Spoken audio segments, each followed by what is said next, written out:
What we wanted to do today is we really wanted to brief you about our leap of faith in terms of building a sustainable future.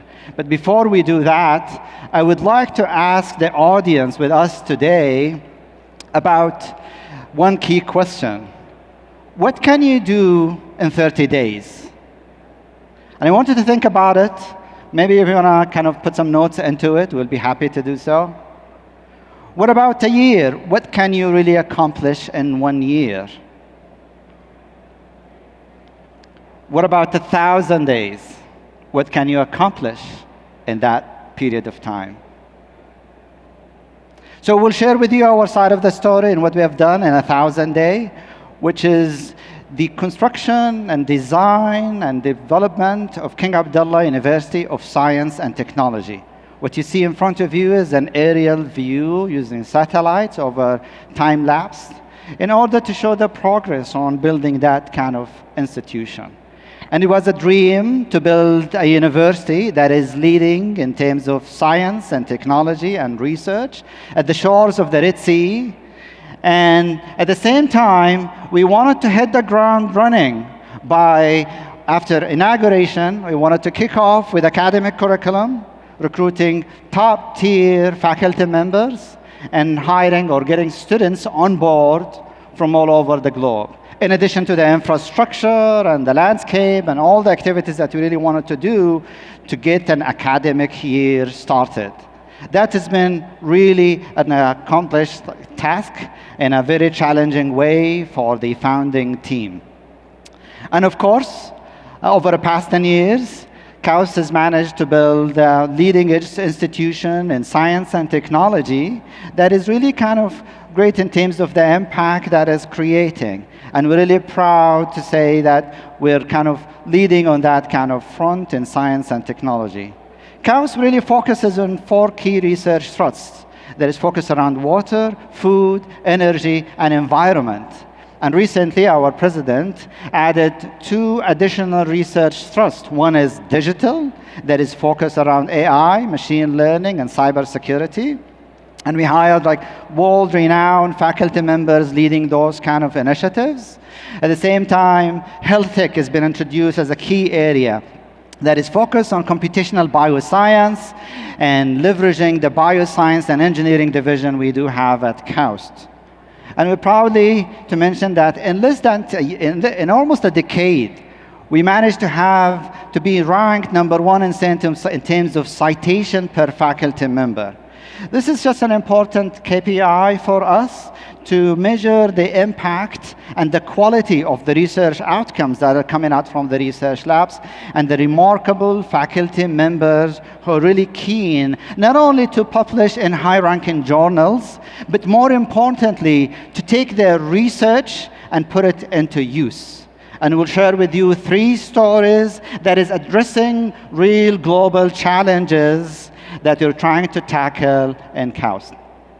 So one of those challenges, Professor Mani Sarathi is one of the remarkable faculty members who is leading collaboration with McLaren Formula One racing cars, developing clean combustion or high-performance engines in order to help them with their performance in those kind of categories.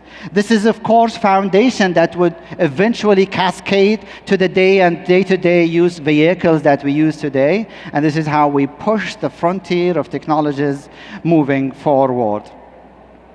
Another example, Professor Bill Roberts is working on carbon capture. And this is one big area that KAUST is really focusing on. Carbon capture, of course, is damaging the environment that we live in, and we need to act upon it. So what you see in front of you in here is an industrial scale pilot that we're deploying with different industrial partners to capture the carbon that is emission by those kind of, let's say, facilities in order to help kind of reactivate and capture the, let's say, the environmental footprint that we're leaving with the industrial actions we're taking. And of course, the industrial or the carbon kind of disposal into the environment is going to go all the way to the marine life and its impact. And one of the global phenomena that is happening today is coral reef depletion that is threatening and jeopardizing the fundamental of marine life in our precious resources that are the oceans. So one of the big projects that Professor Carlos Duarte is leading is to build the largest restoration activity of coral reef restoration in partnership with Neum at Shusha Island. And the key goal of this is that to deploy that technology at 100-hectare space and help in contributing to restore those kind of reefs that is not only happening in the Red Sea, but across the globe. So it's not only the faculty members that are really remarkable when we're dealing with, but also there are really great kind of factors that we are working with who are the students and the wider community of innovators and entrepreneurs that we deal with at different platforms.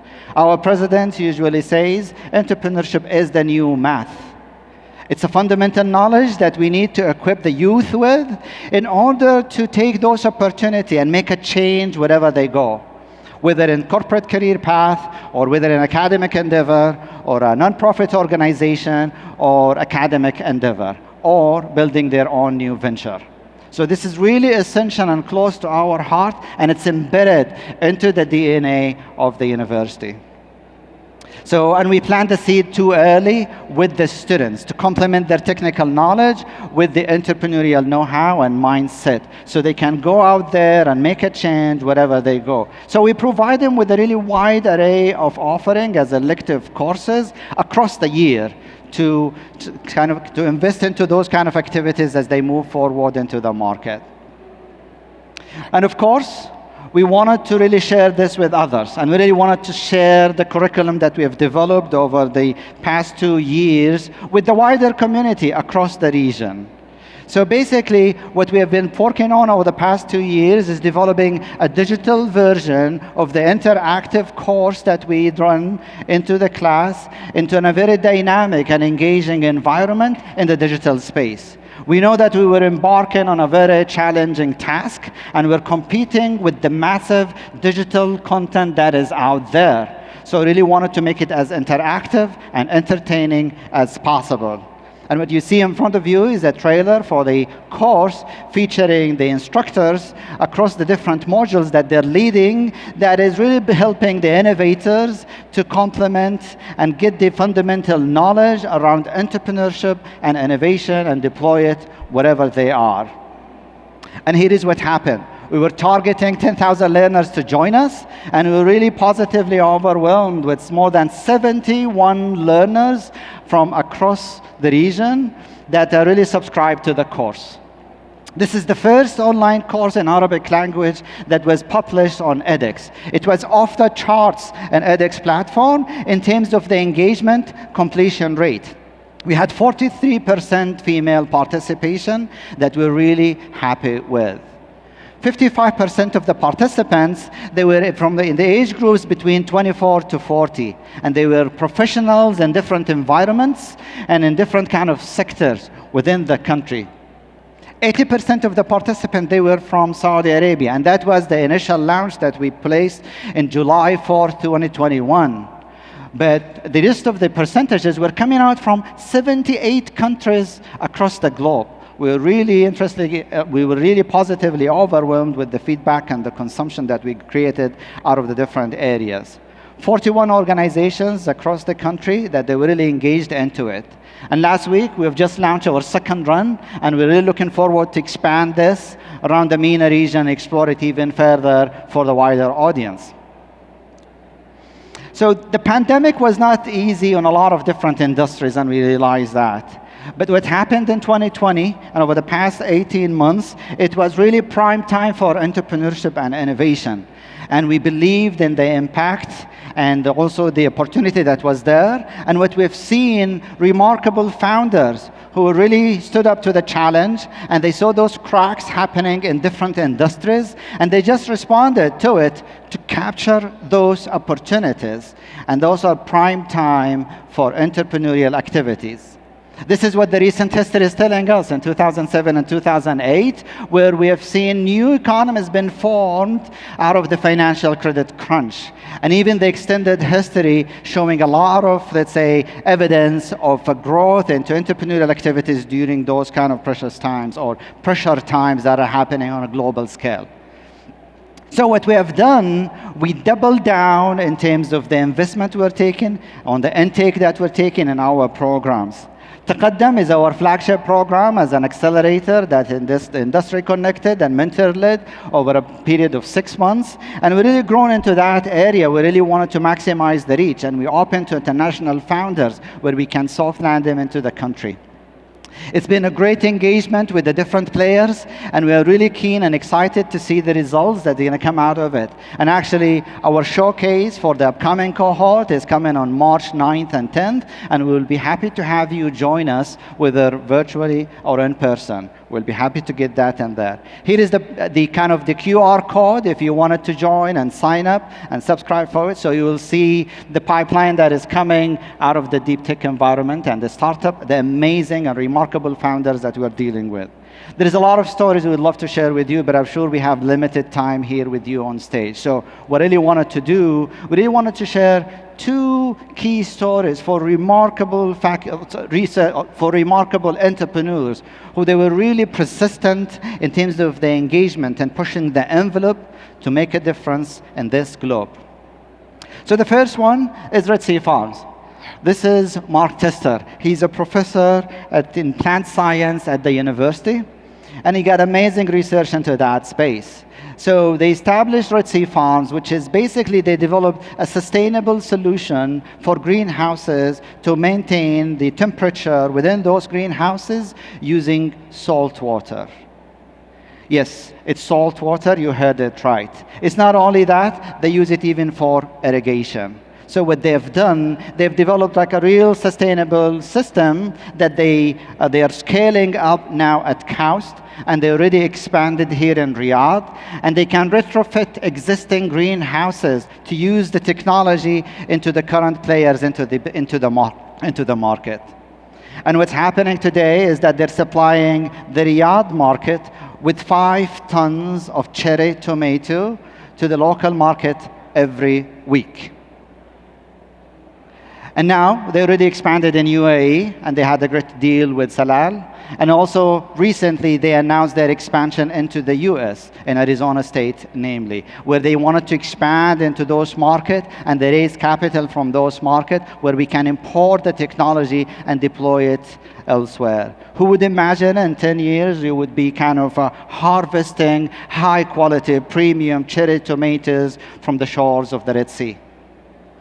The other story that we wanted to share with you is basically, they're telling me time is out. Cura, they provided telehealth medicine for the different players moving forward. They started in 2016, and they're really keen to move things forward. It was really difficult for them, and investors and players were asking or questioning their legitimacy. But they were persistent on building the supply side and moving forward with it. Today, they provided more than 2 million consultations. They have more than 10,000 physicians on their platforms, and they signed up the insurance companies on board. So here is the portfolio of the companies that we do have here with us today at LEAP. I would recommend that you talk to them and explore the amazing, remarkable entrepreneurs and their pursuit of making a change, including the recently soft-landed startups who are really keen to move into the country and explore the opportunity. And they were kind of landed recently in the last 2 weeks. And this was part of the Destination Deep Tech program, where we're attracting deep tech startups to attract into the local market and help them to leverage the brain power, the talent pool, and the infrastructure that we do have at KAUST, and help them to move into that journey. And that was done, of course, in partnership with Ministry of Investment and TNW in Europe. And we're really looking forward to expand this further and move forward with it. So to wrap up, we're really on an endeavor to build a sustainable solutions for the future that we live in. And we're always on the lookout for different partners to work with. Because we truly believe entrepreneurship is the team sport, that we need to work with different players to scale, support, and complement all the activities that are happening. And leverage the high quality research that is coming out from the institution and the network that we got across the globe. And we're looking forward to work with those partners on that endeavor and believe in the leap that we can create in building sustainable solutions for the future. And thank you very much.